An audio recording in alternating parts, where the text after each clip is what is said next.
Tonight we're going to be looking at the top 10 most expensive and most popular basketball cards of all time.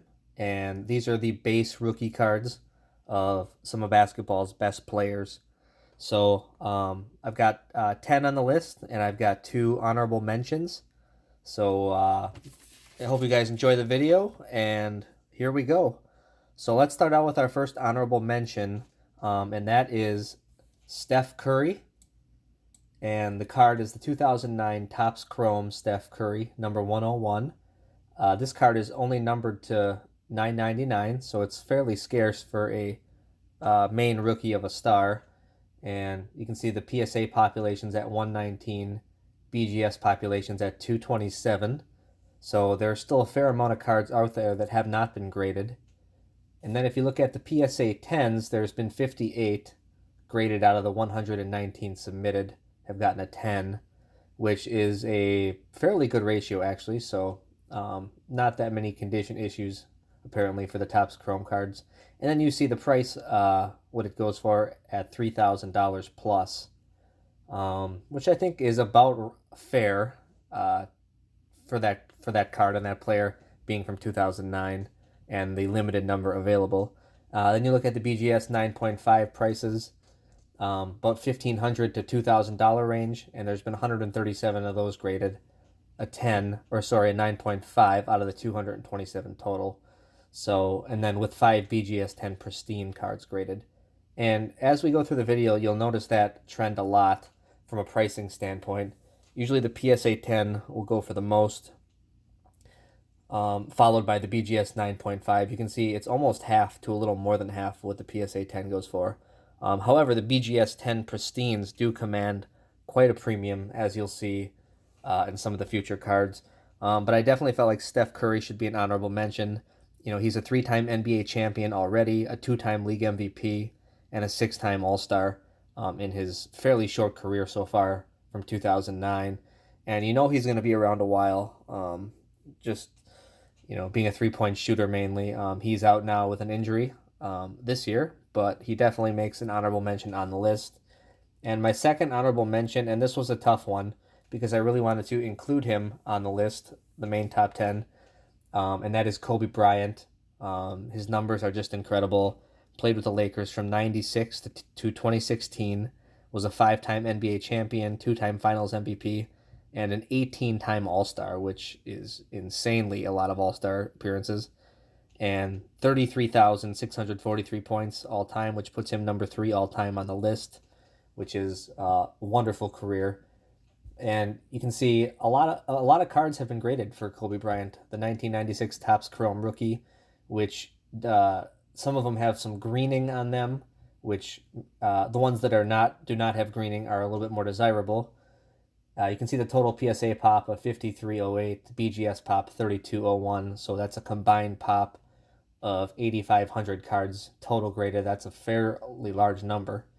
And you can see the PSA 10 rates at about 15.3% with 814 graded. They sell in about the $2,500 range. BGS 9.5, 736 graded, sell in that $1,500 range. Again, about half or a little more than half. That's a trend you're going to notice for a lot of the cards. And then the PSA 9 range, goes for about $650 to $750. The card you see here is actually my own copy of the card that I purchased last year, and it's already rose quite a bit from what they're going for now in the $650 to $750 range. I got the card for around $350 at the time. And then you can see the BGS 10 Pristine is 54, and those command a hefty premium. You're going to see those go in the several $1,000 range, maybe 5,000 or more for BGS 10 Pristine. And also you can see one black label was graded. So I ended up keeping Kobe Bryant off the list, but it's not because of the player he was. It's more because of the card itself. So let's get into the top 10. So number 10 on the list, the 1972 Topps Julius Erving rookie card. You can see in the card there he played for the Squires, which is an ABA team. And you can see the total pop, 3,566 graded, only one PSA 10. And why is that? I don't know if you guys can tell on this card, but under his left elbow, there's always a white print dot that, kind of that is very noticeable for this card. It sits right below his left elbow. This card has it, if you can see it, and 155 PSA 9s, and those go for around the $4,000 range. If you want to get a PSA 8, you're looking at $800 to $1,000, with 886 copies graded. So definitely a condition sensitive card.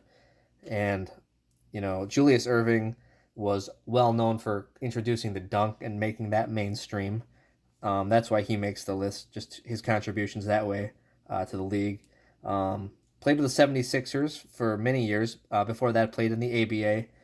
Was a four-time combined MVP between the NBA and the ABA. A 16-time All-Star combined, which is also a very impressive number. But what a great-looking card that is. Um, Vintage card. I just could not leave that off the list. So Julius Erving makes the list at number 10. Number 9 on the list, the 1961 Fleer Jerry West. This is from one of my favorite sets of all time. And just look at the colors. It's just the color combinations just really does it for me on this card. And all the 61 Fleer big rookie cards, two of which you'll see on this countdown. You can see the total PSA pop of 1,306. Of that, only 3 graded a PSA 10. And it's actually amazing that there were even 310s back in 61, but there was a fair amount of unopened product found, which kind of contributed to the 61 Fleer cards having a few more PSA 9s and 10s than one would normally expect from that era.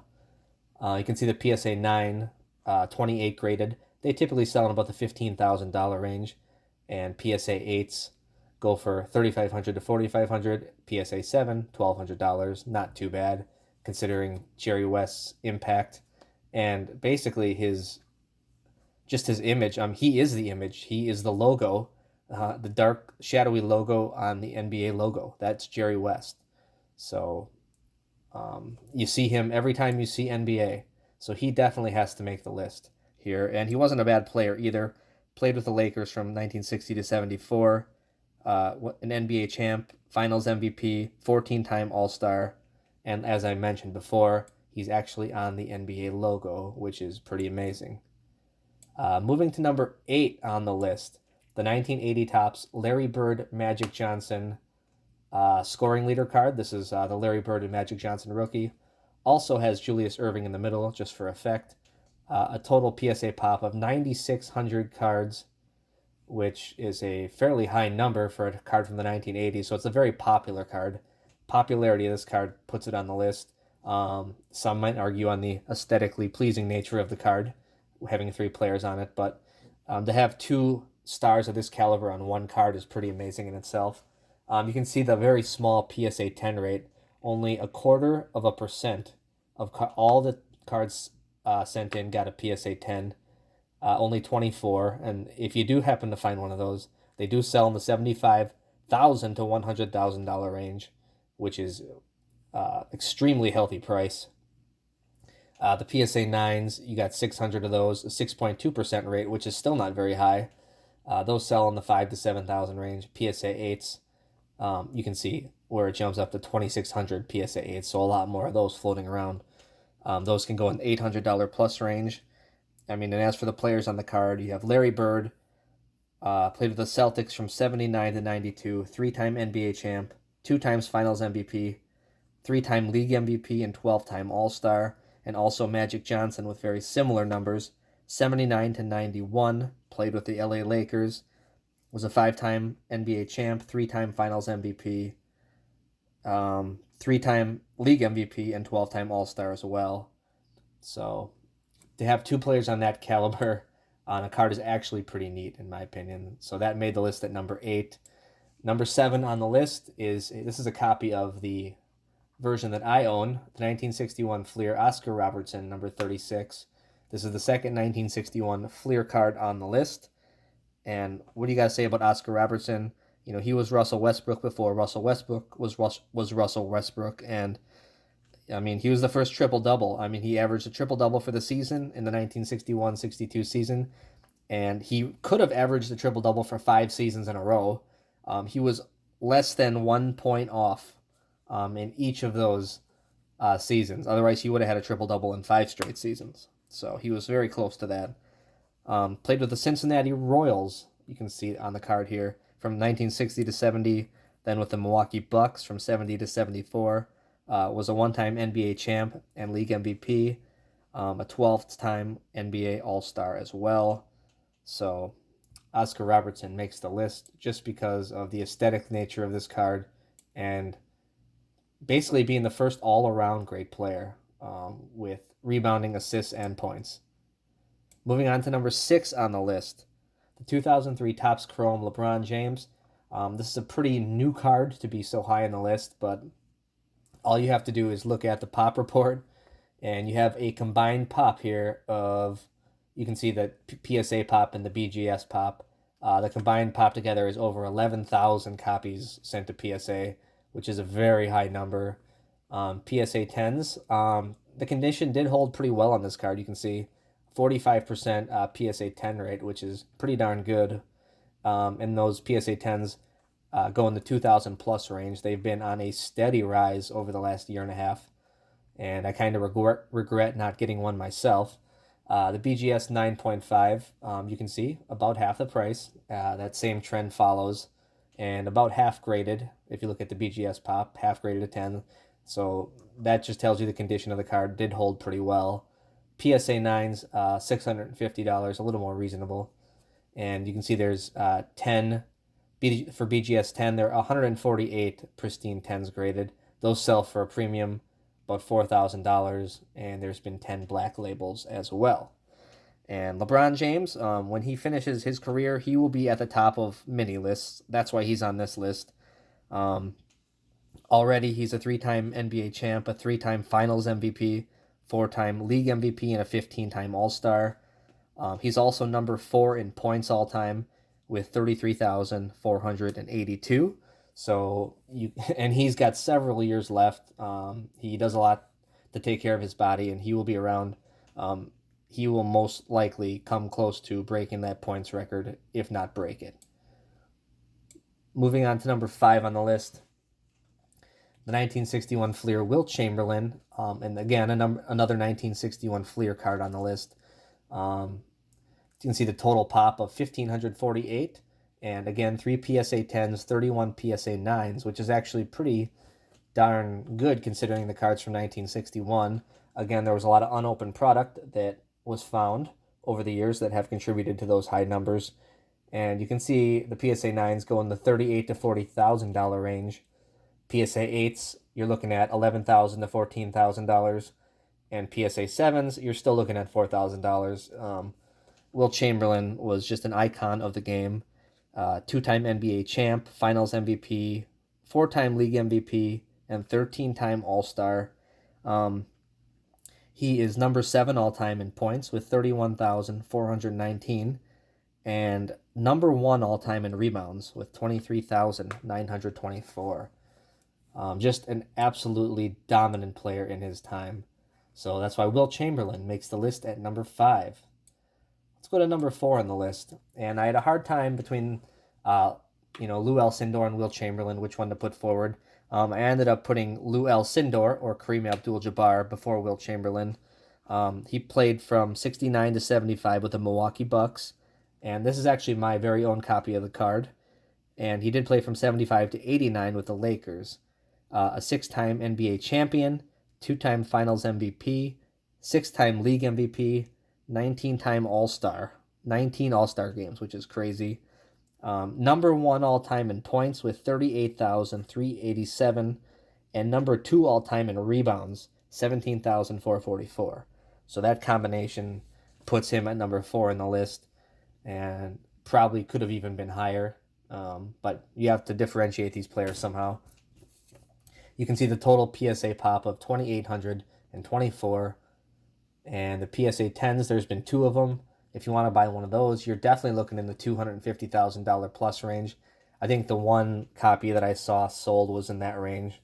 But you can only imagine what 2 bidders going against each other, what that card might go for. PSA 9s go for $40,000, and there's only 17 of those. and the PSA 8s go for $5,000 to $7,000, which I actually think is fairly reasonable considering 157 is not a huge number, and for the kind of prowess that Lou Alcindor has had. If you want a PSA 7, there's only 388 out there. You're looking at 1,500 to 2,500, which again I think is pretty reasonable for this card. I don't know why, but I think this card is slightly undervalued in that 7 to 8 range. So that's a card I would definitely look at picking up. Let's look at number 3 on the list. The 1957 Topps Bill Russell, number 77. You can see this card with the pop report. The numbers are really getting scarce here. 823 total pop report, around half of what the Will Chamberlain was. And 0 PSA 10s, 3 PSA 9s, PSA 8s. There's 46 of them. You're looking at $25,000 to $30,000 if you want to buy one in that range. PSA 7s, there's 85. You're still looking at $15,000 to $18,000.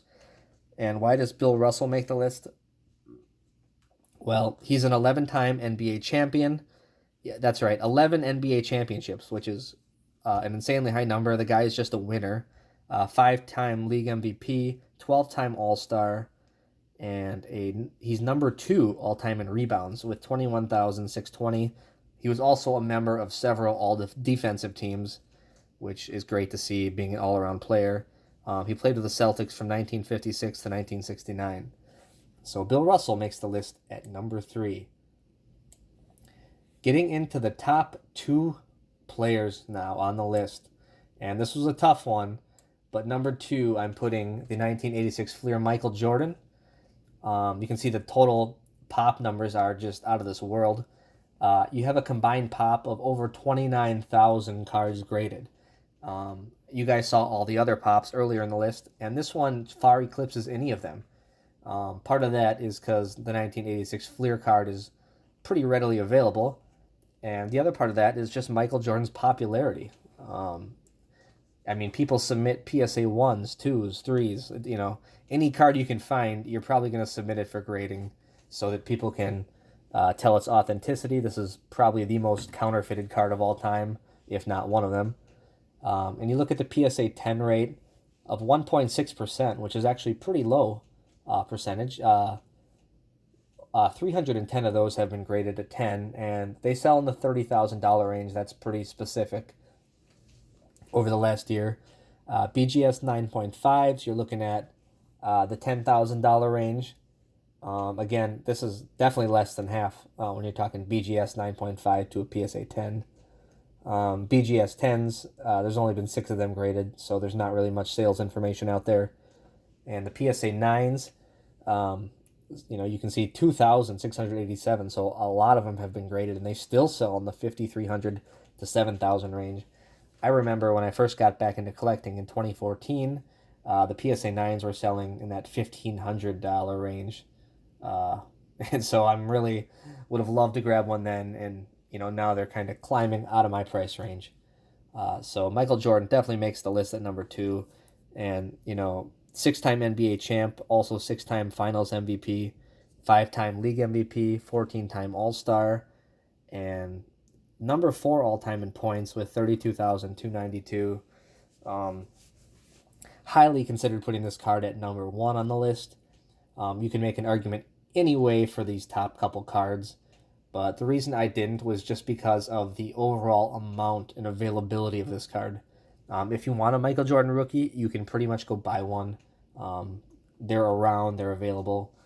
But why I put the guy number 1, let's head to the number 1 card on the list. The 1948 Bowman, George Mikan, number 69. The reason he's number 1 on the list is simply scarcity. You can see the total pop of only 334 copies graded, 1 PSA 10, 4 PSA 9s, no sales data on those, only 23 PSA 8s, and you can see those sell in the $50,000 plus range just for a PSA 8. PSA 7s, you're looking at 41 graded in the $5,000 to $10,000 range, but again, one hasn't even sold since 2017. So when you're talking about the international appeal and the rise of basketball cards, and George Mikan is one of the founders of the game, played with the Minneapolis Lakers from 47 to 54 and also in 56. Was a 5-time NBA champion, 1-time league MVP. And the reason he makes the list is he is responsible for a lot of the changes in the game. For instance, they had to widen the lane from 6 to 12 feet just because of George Mikan's dominance. They also made goaltending illegal. Um, Before that, George Mikan could just sit in the lane and bat balls away at the hoop. So he was responsible for instituting that change. Also, the shot clock. Basically, opponents would just try to keep the ball away from George Mikan, and they wouldn't shoot the ball. So they instituted the shot clock. And then as an official, George Mikan had a lot to do with bringing the three-point line into the NBA as well. So he's really a pioneer of the game, kind of the first great player that the game had to adjust to. And so that's why he makes number one on the list. I understand Michael Jordan's popularity, and I would love to own that card myself. But if you're going to get one card, if you're starting a basketball collection, the 48 George Mikan rookie card is paramount in that collection just because of all he had to do with the game's beginnings. So that's the list, everybody. Hopefully you guys enjoyed the video. Please comment below. Let me know if you like the list, if you don't like the list. I guarantee you not everyone's going to like the list, but hopefully you enjoy the information, and we can debate who should be number one on this list for years to come. So thank you everybody for watching, and hope you guys all have a great day.